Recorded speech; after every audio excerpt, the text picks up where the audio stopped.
Bienvenidos a Cruce de Palabras por Telesur.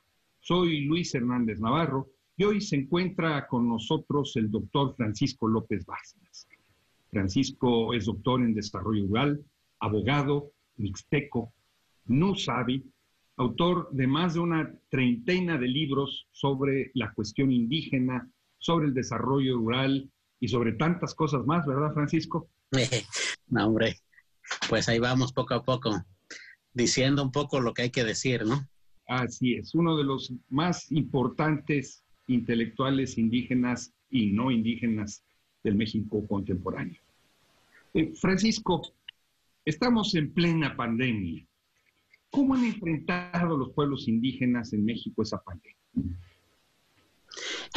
Muchas gracias, Luis. Muchas gracias a Telesur por el espacio para decir unas cuantas palabras de lo que hemos visto y hemos reflexionado con algunos compañeros. Mira, lo primero que me gustaría decir, un poco para decir cómo la han enfrentado, es qué están enfrentando. Y en este sentido me hago eco de las declaraciones que hizo José Francisco Cali. Él es el nuevo relator de Naciones Unidas para Pueblos Indígenas. Él, el día 18 de mayo pasado, emitió un comunicado diciendo que estaba muy preocupado por las noticias que le estaban llegando, porque desde su punto de vista, los pueblos estaban sufriendo la pandemia, pero no solo, esto es muy importante, no solo en el aspecto de salud. Dijo que los estados, las medidas que estaban tomando los estados, estaban profundizando la marginalización de las comunidades y militarizando sus territorios. Dijo que las empresas privadas estaban utilizando la pandemia para avanzar sobre sus territorios, para apropiarse de los recursos naturales.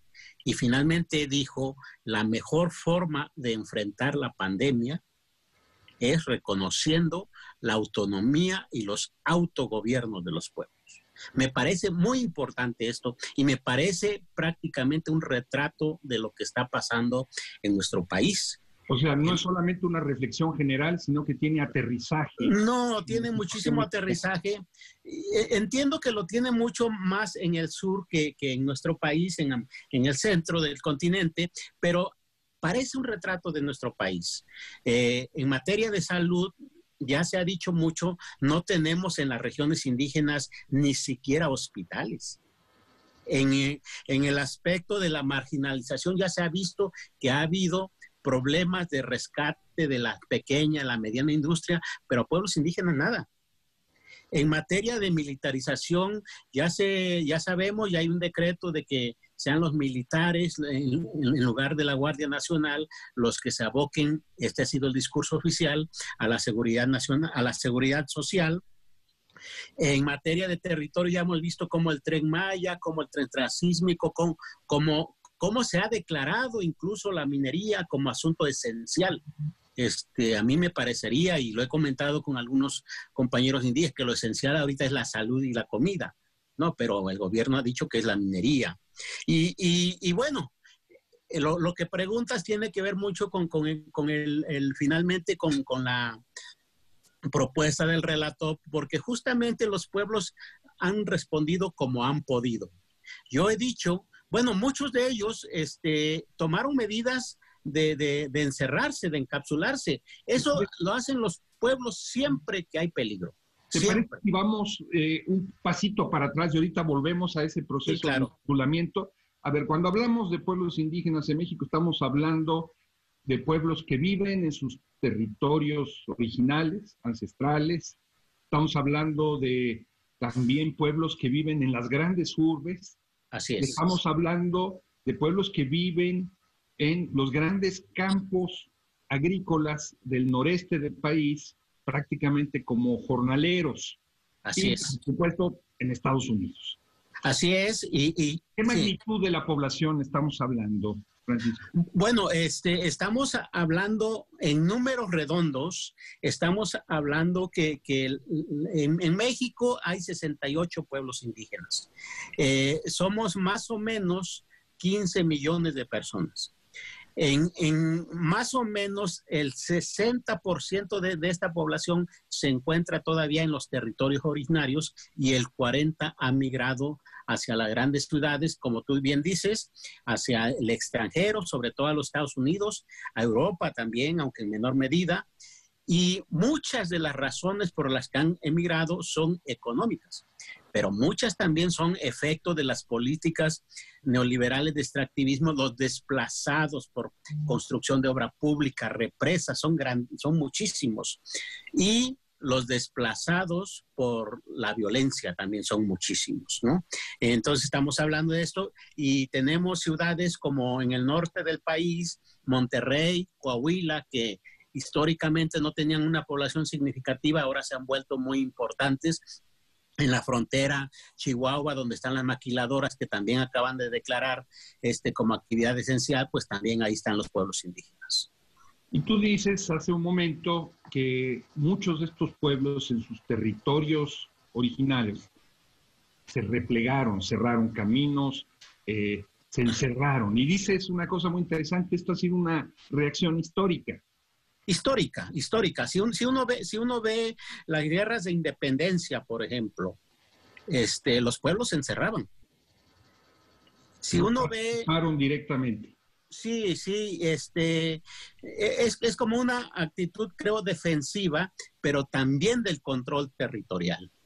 En tiempos difíciles nosotros aquí mandamos, ¿no? Y yo creo que ese es el mensaje. Primero, pero también hay casos muy recientes. San Francisco Cherán es un caso típico de apenas del 2011, ¿no? Frente a la amenaza del crimen organizado, cuando expulsan a las autoridades porque estaban coludidas con el crimen organizado, pues ellos se encierran literalmente y quien los mantiene, esto es importante, son los migrantes. Quien les manda dinero para que puedan tener comida, satisfacer sus necesidades básicas son los migrantes y ahora está sucediendo más o menos lo mismo. Yo lamento mucho cómo desde el gobierno, desde la Secretaría de Gobernación, pero sobre todo desde los medios masivos comerciales se ha dicho que esto es una violación del derecho al libre tránsito. No, es un derecho de autodefensa que está muy bien establecido por el derecho internacional y que tienen todo el derecho de hacerlo, ¿no?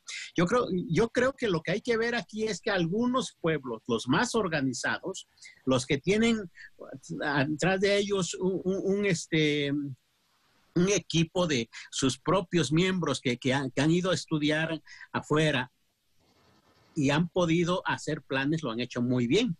Ya te dije, San Francisco Cherán, pero también Capulalpan de Méndez en Oaxaca, pero también algunos de la Mixteca, algunos del norte, ¿no? Que creo que son los menos. Muchos de ellos reaccionaron ante la necesidad de protegerse y muchos más creo que reaccionaron pues prácticamente como una actitud refleja de lo que habían hecho los vecinos, pero la mayoría están encerrados y no dejan pasar ni gente de fuera, ni siquiera gente de ellos que estuvo afuera, que este es un problema que se genera con los jornaleros agrícolas, ¿no? Y los que los dejan pasar, los mandan pues a su casa a 15 días hasta que se vea qué está pasando. Entonces creo que esa es la primera actitud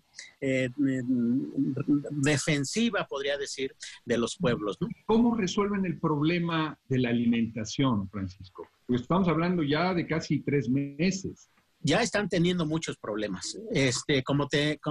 Esta clasificación que hacía me parece importante porque los que hicieron pues un encapsulamiento, digo yo, meditado, pues vieron el problema de la alimentación.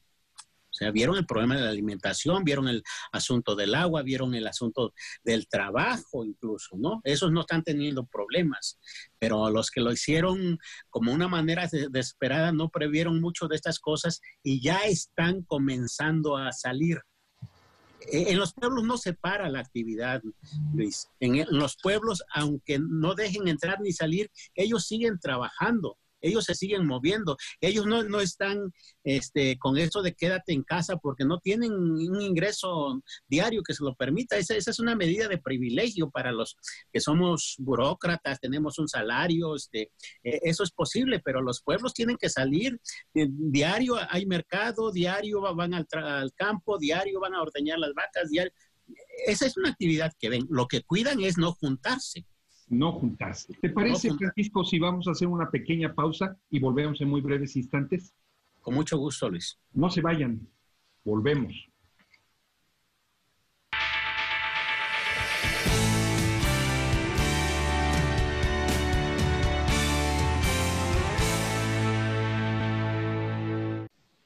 Estamos ya de regreso en este cruce de palabras conversando sobre la pandemia y los pueblos indígenas en México con el doctor Francisco López Bárcenas.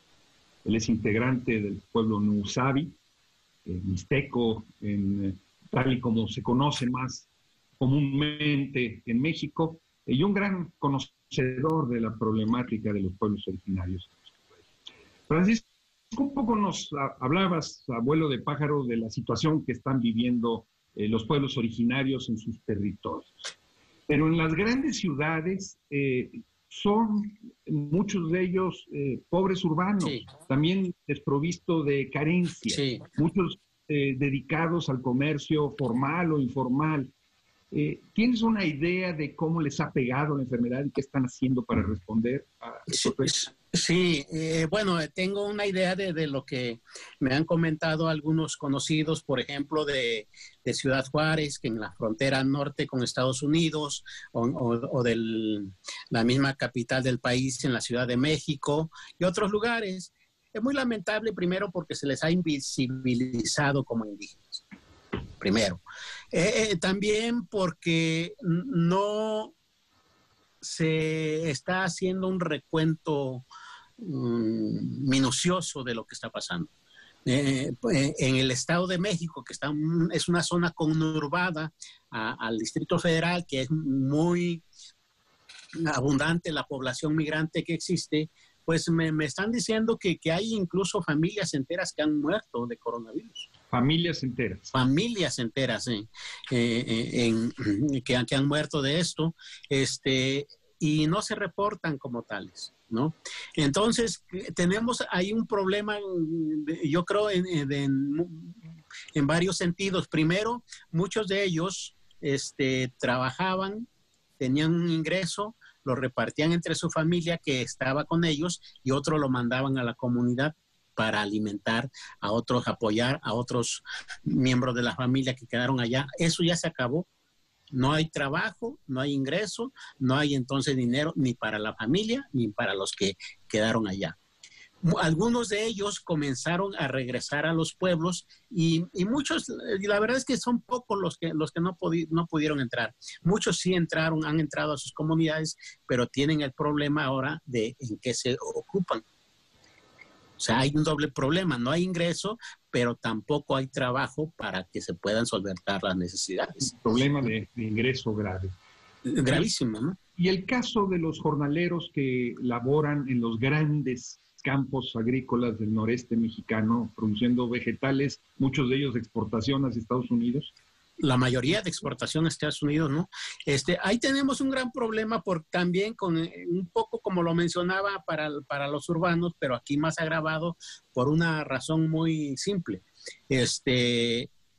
Los campos agrícolas, como están muy tecnificados, producen muy rápido. O sea, la maduración del fruto es rapidísimo. Son horas. No son días, no son semanas, son horas. Y entonces creo que los empresarios han hecho un cálculo de que no pueden dejar a los trabajadores, no pueden darles protección, no pueden mandarlos a casa porque se quedan pierden la cosecha. Creo que ese es el cálculo que han hecho y creo que lamentablemente el gobierno ha aceptado eso. Entonces, la mayoría de los jornaleros agrícolas están trabajando como si no hubiera ninguna pandemia, ni no hubiera nada de esto. El problema se agrava porque no les han dado protección de nada, ¿no? Los que conocemos campos agrícolas sabemos que trabajan en condiciones pero miserables en términos ¿Trabajaste como jornalero en el campo? Yo fui jornalero cuando fui estudiante. Debo decir, no sé si para vergüenza mía o no sé, que solamente aguanté 2 semanas. No, la verdad era muy, muy pesado, pero sí conocí las condiciones en que laboran, ¿no? Además, en sus casas no tienen, cuando viven en casas, sino en barracones, no hay agua potable. No hay agua potable, toman de las cañerías, de los canales que van para el riego, que la mayoría de las veces están infectadas por el mismo insecticida, porque pues lo rocian a través usando aviones, ¿no? Pero también de heces fecales, o sea, de todo. Es una condición muy pésima en términos de sanitarios, ¿no? Entonces son candidatos naturales a ser contagiados, ¿no? Y los paisanos que están en Estados Unidos, que son una fuente fundamental de remesas y de apoyo para sus comunidades. Sí, también pasa eso. Yo creo que la mayoría, por lo menos de los que conozco, la mayoría se quedó allá. Muchos sin trabajar, pero algunos trabajando, sobre todo los que están ya están de residente, ya tienen documentos, algunos están laborando, y aquí opera mucho este sentido de solidaridad que tienen los pueblos. Cuando uno habla de que los derechos de los pueblos indígenas son colectivos, tienen esa característica, no van a dejar morir a nadie.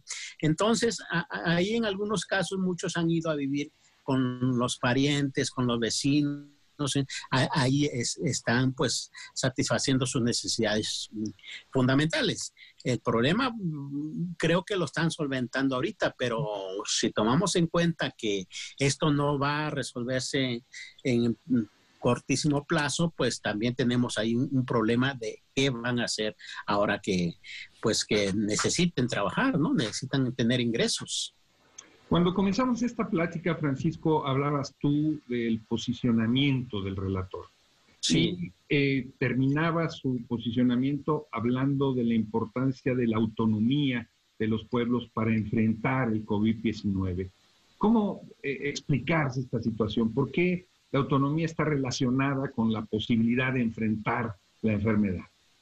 Bueno, en principio porque los pueblos tienen una manera de concebir los problemas, en este caso la pandemia, y como tal tienen formas propias de atenderla.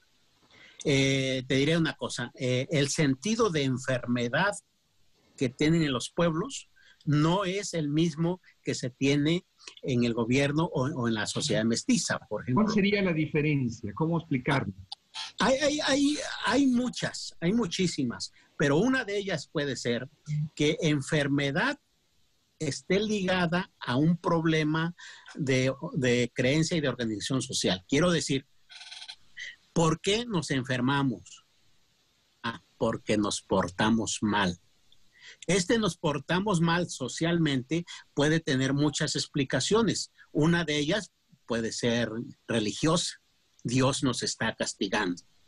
Pero otra puede ser, nos hemos abusado de la madre naturaleza y entonces nos está pasando esto. Otra más puede ser, hemos dejado de lado nuestras prácticas que nos hacían sanos, nuestra comida, nuestra alimentación, a traerla de la siembra, ¿no? Esa puede ser. Y esa va a ser una respuesta que se dé también para esto. Los que piensen que es un asunto religioso, castigo divino, pues buscarán ahí, pero muchos seguramente lo van a ligar y van a buscar, volvamos a la Madre Tierra, respetemos a la Madre Tierra. Muchos pueblos están haciendo rituales pidiéndole perdón a la Madre Tierra porque no la han sabido cuidar, porque la han maltratado y están haciendo promesas de que de aquí en adelante la van a tratar bien. muchos se están volviendo, y yo creo que esto incluso es por una cuestión elemental de sobrevivencia, están volviendo a los quelites y a los huevitos y a buscar las raíces. Y estas hierbas que surgen en la milpa, que sirven para la alimentación. Claro, y que pues son muy sanas, ¿no? Y que pues hemos abandonado porque el mercado de la comida chatarra pues nos ha apabullado con su propaganda, ¿no? Entonces, creo que si los pueblos tienen esa concepción y se organizan ellos para superarla, pues eso requiere autogobierno y es muy probable que también se vuelvan a recuperar, este sería el efecto positivo, se vuelvan a recuperar las formas propias de organización de los pueblos y la capacidad de producir sus propios alimentos y producir condiciones para su salud. Las comunidades que se han cerrado han impuesto también medidas disciplinarias y sanciones a quienes razón. Sí, sí. Y hay quien desde afuera ha acusado a estas comunidades, entonces, por lo menos a las autoridades de esas comunidades, de violar los derechos humanos. Sí. ¿Cómo explicarnos esto? Bueno, yo creo que lo primero que tenemos que hacer es dejar de nuestra idea muy discriminatoria, muy racista de entender al otro, ¿no? El otro, como no es como nosotros, pues es malo, ¿no?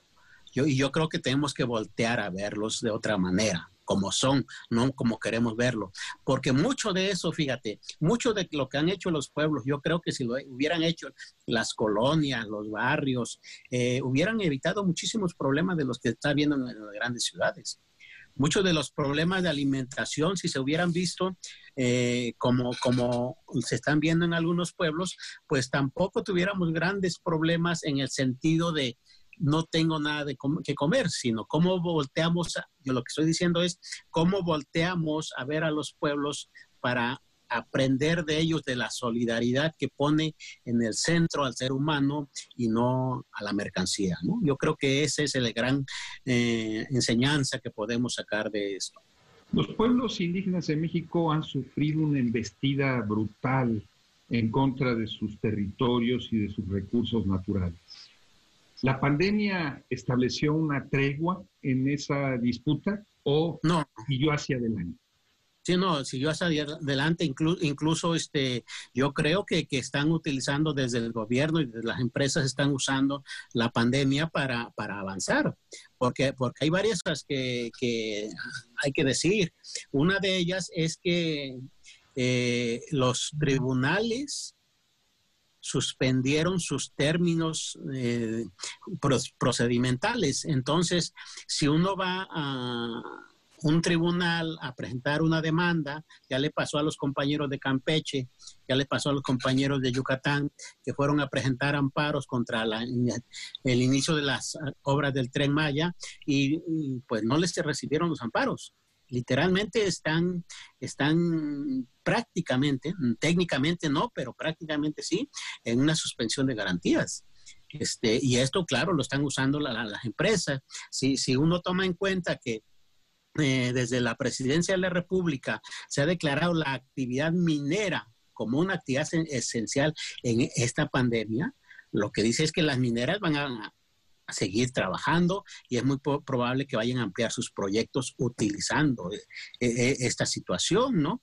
Entonces, no veo que hayan parado, más bien veo que se están posicionando, por decirlo menos, y bueno, los pueblos también comienzan a reaccionar, hay que decirlo, los pueblos no están encerrados, lo vuelvo a decir, digo, no están en casa, no están paralizados, se están moviendo en sus comunidades, pero se están moviendo. Y es muy probable que alguna idea tengan de movilizarse regionalmente. Lo acabamos de ver en la semana pasada, el pueblo Macehual de Puebla logró parar una sentencia que venía en contra de ellos que iba a emitir la Suprema Corte de Justicia de la Nación. Francisco, la guillotina del tiempo nos quedó encima. Sé que esta conversación da para mucho más, pero muchas gracias por iluminarnos en una zona tan poco visible como es la de los pueblos indígenas y la pandemia. Muchas gracias a ti, Luis, muchas gracias a Telesur. Y bueno, yo creo que espacios como estos hay que abrirlos más, porque creo que hoy más como que nunca en los pueblos de América Latina necesitamos saber qué está, conectarnos y ver si podemos agarrar un mismo rumbo, ¿no? Saludos. Muchas gracias. Y ustedes, amigos, amigas, muchas gracias por su amable compañía el día de hoy. Ya saben, los esperamos la semana que viene aquí por Telesur. Hasta la próxima.